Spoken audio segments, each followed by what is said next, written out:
Hello and welcome to the Circular Economy Show. With New York Climate Week underway, this week we're turning our attention to the USA to explore the need for a circular economy there, the work that's currently happening, and the opportunities a circular economy can offer.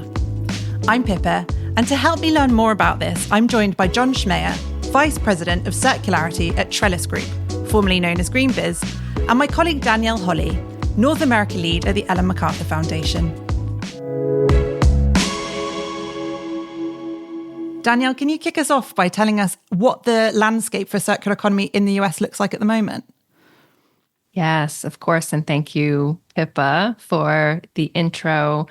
We are at a significant moment in the US for the circular economy right now. The circular economy as a concept and as an important transition is really gaining popularity, gaining momentum. And we are at a moment where we really need to start to put it into practice and start to build the muscle of circularity within companies, within policy, within our ecosystems. And the US is needs to be an important leader in the circular economy. We have about 25% of GDP. World GDP is here in the US, and of course, significant geopolitical influence, and need to really step into a role of leading on the circular economy. And we're at a moment right now where we really have the opportunity to do that. We have historic levels of funding, federal funding, in redesigning our infrastructure. We also have historic levels of climate funding. And one of the indicators of growth we always look at are circular economy jobs, and those are accelerating quite rapidly.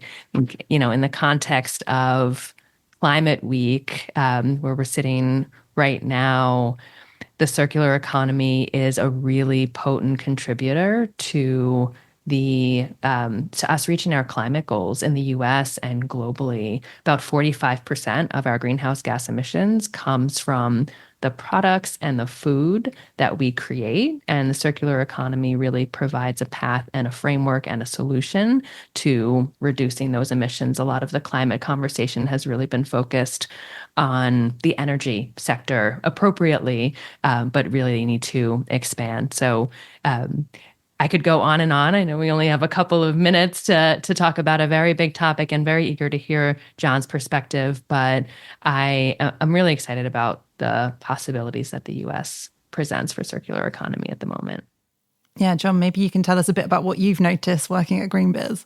Yes, thanks, Danielle. That was a great overview. I think just to add on to it, I often think of this in terms of Kate Raworth's concept of donut economics. You know, the only way that we have the global capacity to bring everyone into the economic zone where they can thrive and protect the climate, biodiversity, et cetera, is through the circular economy, right? So to me, the need is clear. We need to decouple economic thriving from extraction. And it feels like we're starting to see companies in the US agree that that need is clear and real. And Danielle, what have we seen already in the US? So we know that it hasn't scaled in the same way that it has in, say, Europe, but who is on the frontier of this? We have a significant amount of business corporations, leading corporations, who have started to make circular economy a priority. There, of course, are the leaders in this space. I would name IKEA as one that has been an enduring leader in the space, was really thinking about circular economy before circular economy was a term that was popularized. But I'd say most of the leading companies, Fortune 100, Fortune 500 companies, now have, often within their sustainability groups, which are also growing, a circular economy role.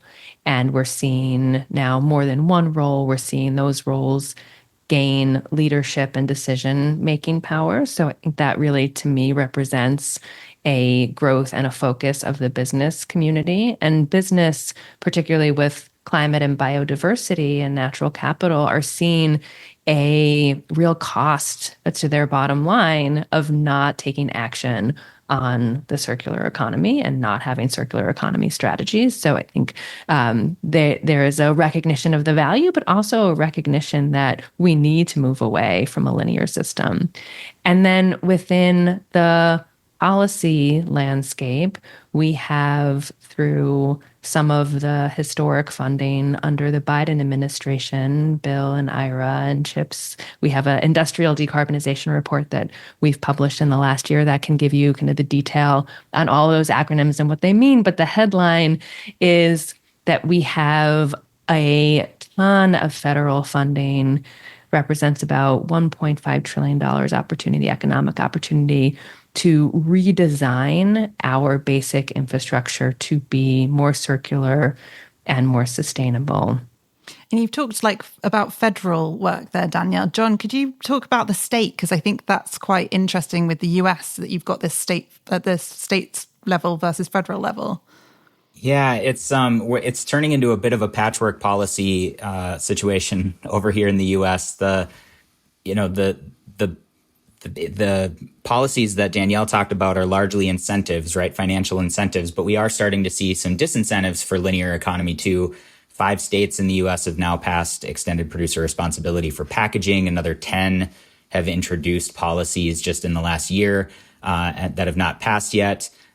We've also got additional extended producer responsibility for batteries, carpet, electronics, paint, some considerations around textiles. So the sort of extended producer responsibility policy landscape is getting very complicated here in the U.S. And then we've also got additional state mandates like the Buy Clean California Act, which is incentivizing lower carbon materials for buildings. It includes steel, glass, and insulation. But ultimately, that is a sort of a backdoor approach to incentivizing the circular economy, because we know that those reused, recycled materials are going to have lower embodied carbon than the virgin materials in those cases. And then the last one I might mention is that there are a bunch of cities and counties throughout the U.S. that have implemented deconstruction policies, deconstruction incentives for buildings to try to save building materials from going to the landfill. So we are seeing a lot of local and state action, and sort of trying to pair that with the federal action is what's going to be tricky here in the U.S. in the coming years.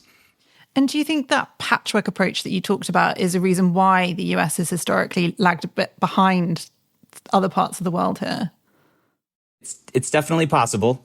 We have a federal government that often is split between the two major parties here, and so it's often slow to act on some of these policies that aren't budget related, aren't needs for the next 2 months. And so the states have sort of worked to fill that gap.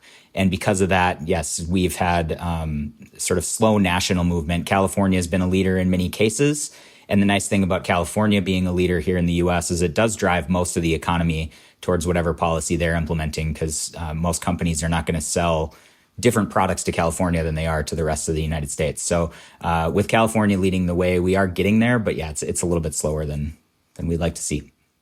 So Danielle, we are talking during New York Climate Week, and we're talking 2 months ahead of the election, as Jon mentioned. We have a lot of listeners in the US. So if people want to get involved in this transition to a circular economy, what should they be looking out for? What are some steps they can take? So one thing is to follow our work. We have a North America newsletter that provides an overview of what's happening in North America in the circular economy.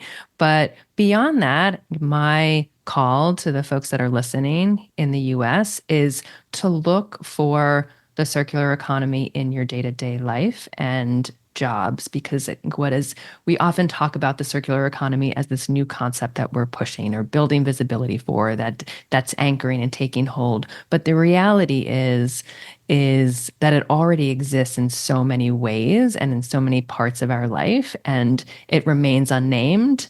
And the more that we can pull out the value of those practices that are already a part of our day-to-day life in work and at home, think the more that we'll be able to really make the circular economy a full systemic reality for us. Right now, we talk about it in what I call the ivory towers of the big cities, but there's a strong case for economic prosperity, both on the coast and in the heartlands in the States. It's really something that transcends political divisiveness. And I think that, to Jon's point, is part of why we've been slower in the US to really realize the circular economy, is because we have divisiveness and a backlash against all things environmental, social, and governance that really is a misnomer and a misunderstanding of the concepts and the practices that are underneath.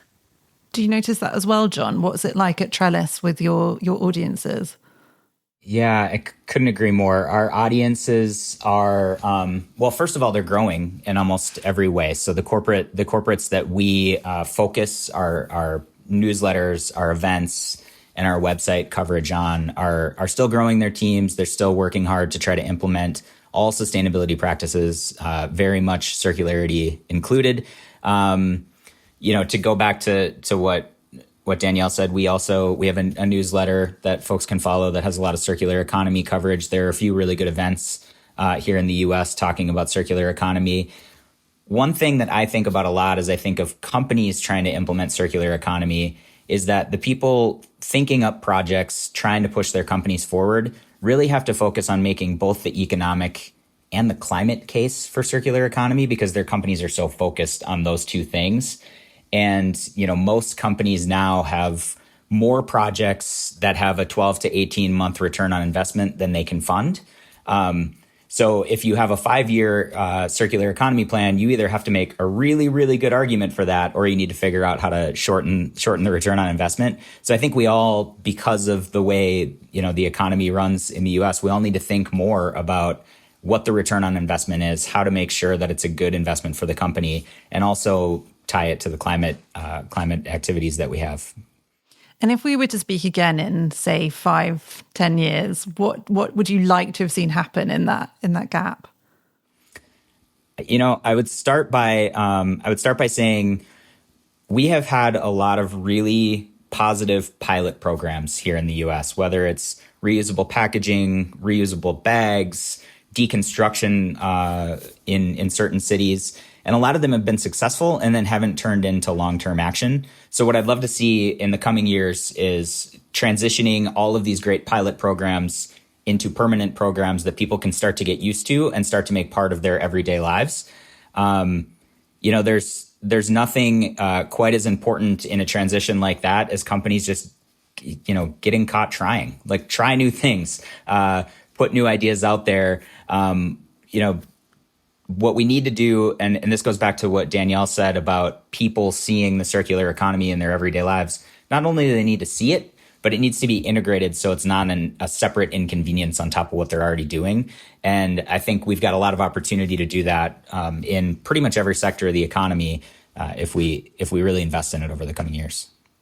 And Danielle, what about you? Do you agree with Jon? Is there anything else you'd like to see happen in the next 5 to 10 years? Wholeheartedly agree, would reinforce all of the above. And two quick things, I think, not quick, but systemic things. One is I'd like to see circular economy come out of this box of environment, sustainability. It really does transcend that. And that's what we were talking about before in terms of its value and benefit really not being a divisive question at all.